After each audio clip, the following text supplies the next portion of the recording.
Hello guys! Sa mga gusto ng automation, pero syempre gusto nyo din for free at makapag-run to ng mga bagay na paulit-ulit yung ginagawa. Like for example, anything to do about your business, pag-fill up, pag-encode, pagpo-post, or kumbaga ang dami natin ginagawa na paulit-ulit. And paano kaya kung automate natin yon? Well, there's actually a platform, N8N, na yun ang gamit ko. So, dito sa N8N na to, actually, you can also create AI agent. And you can integrate over 500 applications. Kapag pumunta tayo sa pricing nito, makikita nyo na, okay, $20, $50, well, wait, kala ko ba libre cart?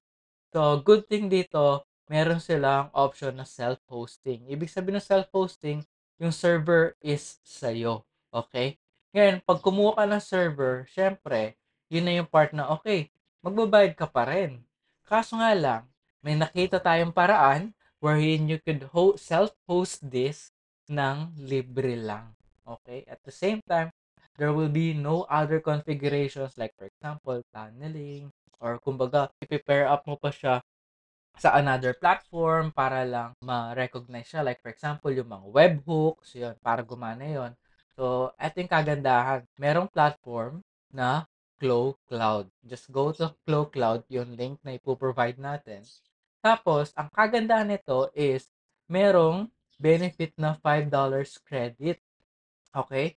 For first-time users, kunyari may GitHub ka 7 days ago or Gmail user. Pero eto guys, okay? Kung meron kang GitHub account na already existing for more than 6 months, so may mas good news ako sa inyo. Meron kayong recurring monthly benefit na $5 every month. And that's already enough to run VPS for free monthly forever. So, ayan, ilalagin natin yung GitHub ko. Ayan, so sign in natin. GitHub account. And then, just select the region na pinakamalapit sa'yo para mag-work siya na maganda. And then, let's just say, gawin natin to Harlem K. So, the good thing about this is meron mga templates and you could also deploy from a Docker. Alright? So, ayan, meron na tayong account. So, gagawin lang natin, tignan natin yung mga pricing para makita mo yung performance. So, eto, meron tayong current plan natin. So, makikita nyo dito, that's already enough for uh, for virtual CPU, 8 GB RAM, 10 GB disk. So, malaki na yan, guys. Tapos, libre lang. And of course, if gusto mo nang mag-upgrade, then, ayun, meron tayong 16 CPUs. And, ayan na siya. So, dahil meron tayong more than 6-month-old na GitHub, meron tayong monthly gift credits na $5. And that's already enough, like I mentioned. So, ayan, meron tayo 4 CPU, 8 GB RAM. So, yan, pupunta lang tayo sa App Store. And makita nyo na dito agad N8N. Alright? So, wala na masyadong technical na gagawin pa. Pipindutin mo lang, deploy, para ka lang nag-install ng app sa App Store mo. So, confirm, and it will run 0.1 USD per day. And again, I told you, that's already enough. At magkakaroon ka na ng public domain agad. Ayan, running na siya forever. Alright? Ayan. So, kung kailangan mo siyang i-update, may ano naman dito, kailangan lang update. Tapos, pagka-update, i-restart mo lang. So, yun, good news. Available na yung public address natin. And kapag may mga kailangan kang baguhin, like for example, environment variables, and punta ka lang sa advanced configuration, dito mo na may lalagay. At makikita mo din dito yung mga N8N na webhook URL natin, which is magagamit natin to communicate with other apps. So, ayun, let's check again kung okay na yung public address natin. Let me just refresh, open, and there you go. Okay? Gawa na yung N8N natin. So, gagawin lang, gawa ka lang ng account. Like, for example, ito. Next. And then, you can just skip this. Get started. And then, magbibigay lang ng free key para ma-run mo to forever. Grabe, di ba? Sabi ko, self-hosting. And, send lang, send. Check your email, your license key, usage plan. So, may makikita ka niyan sa email mo, and then i-enter mo lang yung key. Alright? Enter activation key, activate, and then, yun. Free plan N8N for free forever na may server ka pa that you can access any device versus a local host na dapat open yung computer mo para mag-run yung automations.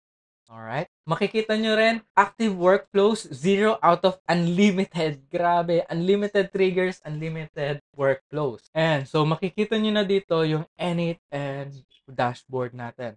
So we'll just create our first workflow.